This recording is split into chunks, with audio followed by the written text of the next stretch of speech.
नमस्कार मित्रों, वाल्मीकि आधारित कथा श्रृंखला की अगली कहानी प्रस्तुत है आपके लिए। ये कथा है ऋष्य शृंग मुनि की। महर्षि कश्यप के विभांडक नाम से एक पुत्र प्रसिद्ध हुआ था। उसी विभांडक के पुत्र ऋष्य शृंग मुनि के नाम से प्रसिद्ध हुए थे। वो सदा वन में अपने माता पिता के साथ ही रहते थे। उन्होंने अपने पिता के अतिरिक्त किसी को नहीं जाना था। स्त्रियों के बारे में तो कुछ भी नहीं जानते थे। उनका जीवन केवल पिता की सेवा में ही व्यतीत होता था। उसी समय अंग देश में रोमपाद नाम का एक राजा था। उसके द्वारा धर्म का घोर उल्लंघन करने से राज्य में अकाल पड़ गया था। विद्वान ब्राह्मणों ने उसे सुझाव दिया कि आप यदि विभांडक के पुत्र ऋष्य शृंग मुनि को अपने नगर में आदर से लेकर आएं और अपनी पुत्री शांता का विवाह उसके साथ कर दें तो आपका इस समस्या से निदान मिल जाएगा। अब आपको ये जानना चाहिए कि शांता कौन थी। पहले भी मैंने एक कहानी में जिक्र किया हुआ है कि रामचंद्र जी की कोई बहन भी थी क्या। जी हाँ, शांता दशरथ की ही बड़ी लड़की थी, जिसको उन्होंने रोमपाद को गोद दे दिया था।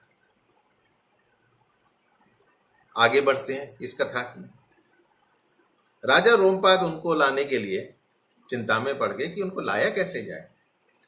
राजा की बात सुनकर उनके मंत्रियों के मुंह लटक गए और दुखी होकर कहने लगे, भाई हमें महर्षि से बहुत डर लगता है, इसलिए हम तो वहां जाएंगे नहीं। लेकिन ये आश्वासन दिया कि विचार विमर्श कर कुछ समय बाद कोई उपाय जरूर खोजने की कोशिश करते हैं। कुछ समय बाद अमात्यों ने राजा से कहा कि ऋष्य शृंग मुनि सदा वन में ही रहते हैं और तपस्या तथा अध्ययन में लीन रहते हैं। वो किसी को पहचानते नहीं, विषय वासना के सुखों से उनका वास्ता नहीं है, परिचित नहीं है। यदि सुंदर आभूषणों से विभूषित मनोहर रूप वाली वैश्याएं वहां पर आ जाएं तो भांति भांति के उपायों से लुभाकर उन्हें घर ले आएंगी। अतः उन्हें सत्कार पूर्वक भेजना चाहिए। तब राजा की आज्ञा से नगर की मुख्य वैश्याओं को बुलाया गया और वो उस वन में गई और मुनि की आश्रम से कुछ ही दूर ठहर कर उनके दर्शन की कोशिश करने लगी। एक दिन अचानक ऋष्य शृंग मुनि घूमते हुए वहां आए और उन सुंदर वनिताओं को, यानी वन में रहने वाले वनिताओं को देखा। वो सुंदर वेशभूषा में सुंदर सुरों में गाना गा रही थी। ऋषि को आया देखकर वो उनके पास चली आई और पूछा कि ब्राह्मण आप कौन हैं, क्या करते हैं तथा इस निर्जन वन में आप क्या कर रहे हैं, हमें ये तो बताइए। मुनि ने कभी स्त्रियों का रूप देखा नहीं था या उन्हें देखकर उनके मन में एक स्नेह उत्पन्न होने लगा। मेरे पिता का नाम विभांडक है, मैं उनका औरस पुत्र हूं और यहाँ पास में ही मेरा आश्रम है। आप लोग देखने में परम सुंदर है। आप मेरे आश्रम में चलें, मैं वहां आप सब लोगों की विधिवत पूजा स्वागत करूंगा। मुनि की बात से सहमत होकर वो सब सुंदरियां उसका आश्रम देखने के लिए चल दी। वहां जाने पर मुनि ने उनका आदर सत्कार किया, फल फूल से भोजन कराया। लौटने की जल्दी तथा उनके पिता विभांडक मुनि का भय सताने के कारण उन्होंने अपनी तरफ से भी मुनि कुमार को फल प्रस्तुत किए और खाने का आग्रह किया, ये कहकर कि फलों को बिना विलंब किए खा लीजिएगा। उन सब वनिताओं ने हर्ष से भरकर प्रेम से ऋषि का आलिंगन किया और भांति भांति के उत्तम खाद्य पदार्थ एवं मिठाई बड़े प्यार से खिलाई। उनका रसास्वादन करके मुनि ने समझा कि ये भी फल है, क्योंकि ऐसे पदार्थ वन में उन्होंने कभी खाए ही नहीं थे। मिठाई के नाम से तो वो परिचित थे ही नहीं। बाद में मुनि से व्रत अनुष्ठान का बहाना बनाकर वहां से सब स्त्रियां निकल ली। स्त्रियों के चले जाने से मुनि कुमार मन में व्याकुल होने लगे। उनके घर मन में तो इसने अंकुरित हो गया था।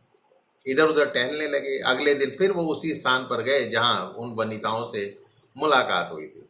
मुनि कुमार को आया देखकर वो स्त्रियां प्रसन्नता से भर गईं और उनके पास आश्रम चलने का निवेदन करने लगे।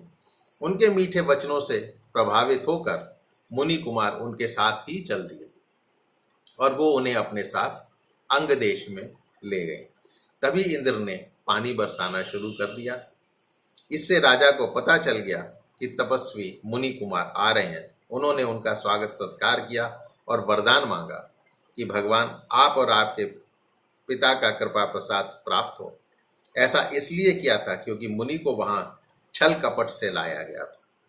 उसके बाद उन्होंने अपने महल में ले जाकर अपनी कन्या शांता का उसके साथ विधि पूर्वक विवाह कर दिया। मुनि कुमार वहां अपनी धर्म पत्नी के साथ रहने लगे। अंगराज रोमपाद से मित्रता के कारण राजा दशरथ ने अंग देश पहुंचकर मुनि कुमार से अपने राज्य में चलकर अश्वमेघ यज्ञ करवाने के लिए आग्रह किया था।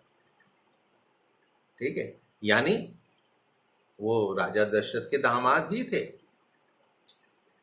मुनि कुमार ने अयोध्या पहुंचकर यज्ञ संपन्न करवाया। तत्पश्चात राजा दशरथ को 4 पुत्रों की प्राप्ति हुई। समस्त देवताओं के आह्वान पर भगवान विष्णु ने अपने 4 भागों में विभाजित कर दशरथ के 4 पुत्रों के रूप में जन्म लेने का निश्चय किया। ये निश्चय उन्होंने रावण को मारने के लिए किया था। ये कथा वाल्मीकि रामायण के बालकांड के 15वें सर्ग में वर्णित है, जो मैंने आपको सुनाई है। उम्मीद है, आशा करता हूं कि ये आपको कहानी पसंद आई होगी। वाल्मीकि रामायण से अधिक प्रमाणित कोई और ग्रंथ नहीं है। तो ये कथा अपने इष्ट मित्रों को सुनाइए, अपने बच्चों को सुनाइए और मेरे चैनल को सब्सक्राइब कीजिए। कोई कमेंट या कुछ सुझाव देना चाहें तो आपका स्वागत है। फिर मिलता हूँ अगली कथा के साथ वाल्मीकि रामायण के किताबों से। तब तक के लिए नमस्कार।